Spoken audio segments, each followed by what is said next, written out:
बहुत पुराने एक घने से जंगल में कुछ जानवर रहा करते थे। उनमें एक शेर भी था। शेर को अपना शिकार करने के लिए ज्यादा भागदौड़ न करना पड़े, इसलिए वो अपना एक दरबार बना रखा था, जिसमें बाघ, भेड़िया, सियार और गिद्ध को विभिन्न पदों पर नियुक्त किया था। ये चारों हरदम शेर के जी हुजूरी में लगे रहते थे और शेर भी इन चारों से अपनी तारीफ सुनते नहीं थकता था। शेर ने सियार को अपना पिए, बाघ को अपना अंगरक्षक, भेड़िए को अपना मंत्री तथा गिद्ध को अपने राज्य का गुप्तचर बना रखा था, जो दूर दूर की सारी खबरें लाकर शेर को देता था। सबको पता था कि चारों किसी काम के नहीं हैं। ये कोई काम करे चाहे न करे, लेकिन शेर की चापलूसी खूब अच्छे से करते हैं। रोजाना चारों जानवर शेर की तारीफ में कुछ शब्द कह देते थे, जिससे शेर खुश हो जाता था। इन सब के चलते जैसे ही शेर शिकार करता था, तो खुद खाने के बाद वो अपने चारों पदाधिकारी जानवरों को बाकी का हिस्सा दे देता था। इसी तरह सियार, भेड़िया, बाघ और गिद्ध की जिंदगी बड़े ही मौज से कट रही थी। एक दिन खबरी गिद्ध ने अपने चापलूस दोस्तों को आकर बोला, अरे सुनो, काफी देर से नदी के किनारे एक गधा आया हुआ है। सुना है गधे का गोश्त बहुत ही मीठा होता है। वो अकेला है या समूह के साथ है? वो अकेला हो या समूह के साथ हो, चाहे जो भी हो, शेर से हम उसका शिकार करवा देते हैं। उसके बाद आराम से उसे खाएंगे। इस बात को सहमति देते हुए सियार ने कहा। ठीक है, मैं जाकर राजा से बात करता हूँ। सियार इतना कहकर सीधे शेर के पास पहुंचा और बड़े ही प्यार से बोला, महाराज, हमारा दूत खबर लेकर आया है कि एक गधा हमारे इलाके में आकर नदी के किनारे में खड़ा है। मैंने सुना है कि मनुष्यों के बीच में रहने वाले जानवरों का गोश्त एकदम राजाओं के खाने के लायक बहुत स्वादिष्ट होता है। अगर आप कहें तो मैं यह ऐलान करवा दूं कि वो गधा आपका शिकार है। सियार की चिकनी बातों में आकर शेर ने कहा, ठीक है, चलो चल कर देखते हैं। इतना कहते ही वह उस जगह पर पहुंच गया जहां गधा खड़ा था। शेर ने देखा कि वो गधा काफी दुबला पतला और कमजोर है और उसकी आंखें भी काफी पीली हो चुकी है। उसकी ऐसी हालत शेर से देखी नहीं गई। उसने गधे से पूछा, भाई, तुम्हारी ऐसी हालत कैसे हो गई? कराहते हुए गधे ने जवाब दिया, जंगल के राजा, क्या आपको नहीं पता कि सारे इंसान कितने दयाहीन होते हैं? सारी उम्र मुझसे एक धोबी ने माल धुलाया। अब मैं बीमार हो गया तो उसने मुझे अकेले मरने के लिए जंगल में छोड़ दिया। उसने सोचा कि मैं उसके किसी काम का नहीं रहा। इसी वजह से अब वो मुझे अपने साथ नहीं रख रहा है और न ही मेरा इलाज करवा रहा है। अब आप ही मेरा शिकार कर दीजिए ताकि मुझे इस दर्द से मुक्ति मिल जाए। इन सब बातों को सुनकर शेर काफी दुखी हुआ। उसने गधे से कहा, अब तुम इसी जंगल में रहोगे हमारे साथ। यहाँ तुम्हें कोई भी हानि नहीं पहुँचाएगा। मैं ऐलान करवा देता हूँ कि तुम मेरे दोस्त हो। कोई भी जानवर तुम्हारा शिकार नहीं करेगा। शेर की इस दयालुता को देखकर चारों चापलूस जानवर दंग रह गए। धीमी आवाज में भेड़िए ने कहा, कोई बात नहीं, वन का गीदड़ जाएगा किधर? ये तरीका विफल हो गया तो दूसरे तरीके से बाद में इसे किसी तरह से मरवा देंगे। अभी जंगल के राजा का आदेश मान लेते हैं। गधा अब उसी जंगल में आराम से रह रहा था, अच्छे से हरी हरी घास खाता। घास खाते खाते गधा एक दिन बिल्कुल स्वस्थ हो गया। वो हमेशा शेर के प्रति आदर का भाव रखता था और शेर के दिल में भी उसके लिए दया और प्रेम की भावना थी। ऐसे ही दिन बीत रहे थे। एक दिन शेर के इलाके में एक भैंसा दिखा। फौरन गिद्ध ने आकर सियार को बताया, जंगल में एक भैंसे ने प्रवेश किया है। चलो चल के महाराज को बताते हैं। मोटे ताजे जानवरों का मांस खाने में मजा आ जाएगा। ठीक से देखा है? कहीं भैंसा कमजोर तो नहीं है?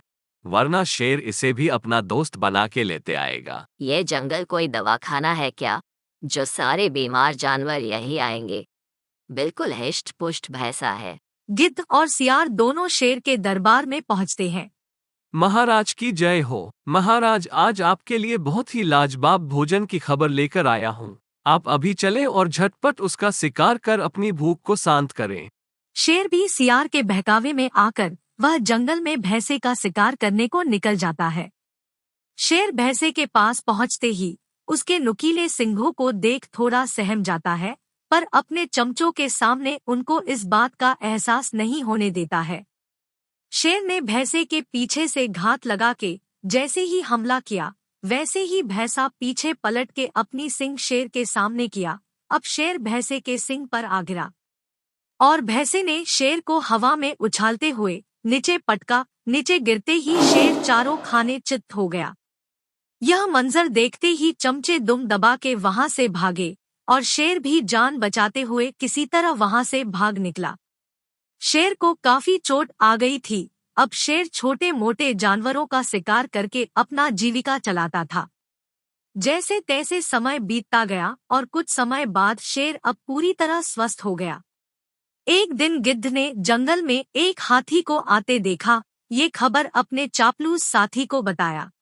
अरे सुनो, जंगल में एक हाथी आया है। उसे देखकर तो मेरे लार टपकने लगे। अगर उसका शिकार कर ले तो कई दिनों तक भोजन की तलाश नहीं करनी होगी। ऐसा कह के चारों चापलूस शेर के पास जाते हैं। महाराज की जय हो। महाराज, जंगल में एक ऐसा शिकार आया है जिसे मारने के बाद आपकी ख्याति दूर दूर के जंगलों में फैल जाएगी, और एक ऐसा समय आएगा जब सारे जंगलों पर सिर्फ आपका ही राज होगा। चापलूस जानवरों ने शेर को हाथी का शिकार करने के लिए उकसाते हैं और शेर भी मान गया।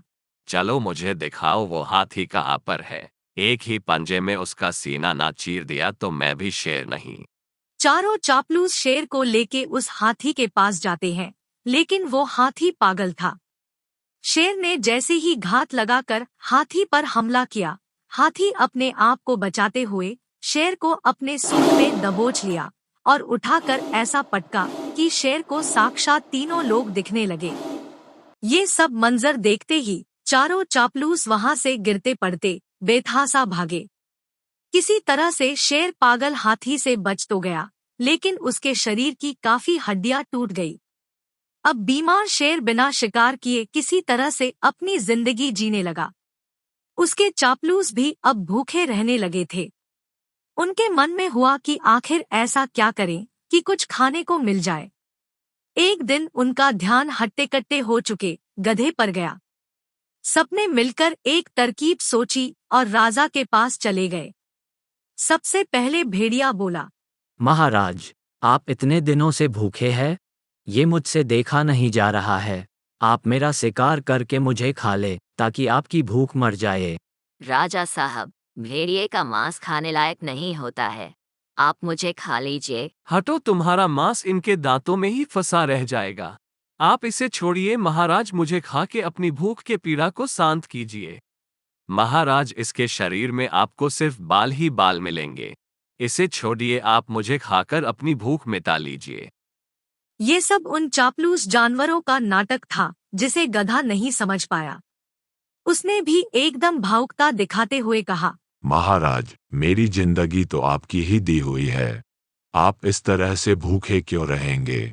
आप मुझे मारकर खा लीजिए। अब क्या था, चारों चापलूस जानवरों को इसी बात का इंतजार था। इतना सुनते ही बाघ बोला, ठीक है महाराज, आप गधे को ही खा लीजिए। अब तो ये खुद ही कह रहा है कि मुझे खा लो, और इसके शरीर में मांस भी काफी ज्यादा है। अगर आपकी तबीयत ठीक नहीं लग रही है तो इसका शिकार हम कर देते हैं। इतना कहते ही बाघ और भेड़िए ने मिलकर एक साथ गधे पर हमला कर दिया और गधा बेमौत मारा गया।